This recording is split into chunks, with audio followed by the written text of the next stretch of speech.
Hi, I'm David Ridley from Dale Brands, and this is another one of our how-to videos. This particular one is about what to do if the seat on your ErgoSelect Spark or Swift chair is leaning to one side. So you can see on this one, it looks a little bit to me like this is leaning down a bit low on the right, and it's important that we establish if that's the case or not, or whether it's an optical illusion as we often see, and it's actually the backrest that's leaning a little bit. We've got a separate video on what to do if you do have a problem with the backrest leaning to one side. So to start with, we need to establish whether this seat is level or not. The spirit level won't help you because often the floor in a building is not quite level, or there's some reason why that particular bit of floor isn't right. So the best way to do this is with a straight edge and a tape measure. So I'm just going to zoom the video in a little bit so that you can see what I'm doing.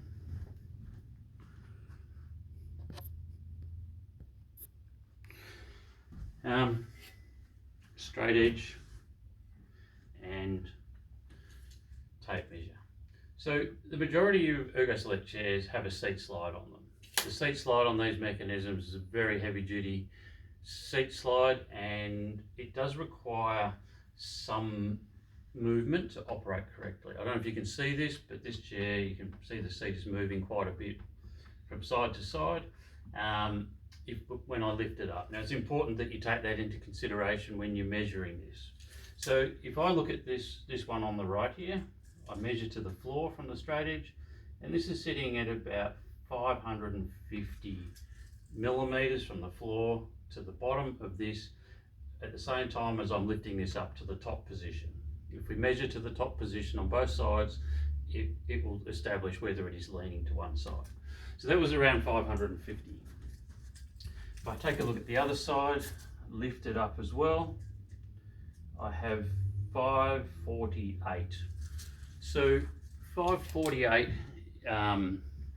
is within 2 millimeters. Anything within 8 millimeters is considered standard on these chairs.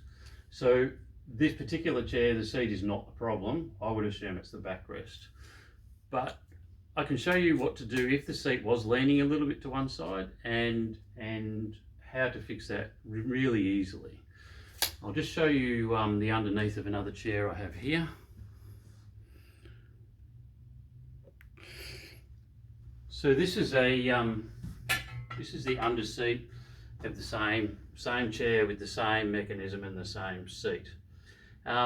If the chair was leaning a little bit to one side, it can be a really simple matter of just to put some washers in between the mechanism and the seat, just to lift it a little bit, and a small amount underneath one side of the mechanism has quite a large effect on the actual height that side of the seat changes to.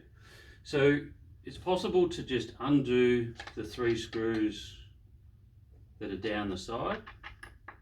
I've already loosened these ones off, but if you get a 5mm Allen key, you can loosen those off. You can then lift that side of the seat and slide a washer in. It's not essential that the washer is actually over the bolt, and you can tighten that up again then, and that washer will probably make around 4 or 5 millimeters of difference to the chair. You would normally put a washer next to each bolt. That's something you can do quite easily, and it will fix that problem. So I hope this helps you. If you're still having problems, please contact your reseller. And thanks for watching another one of our how-to videos by Dale.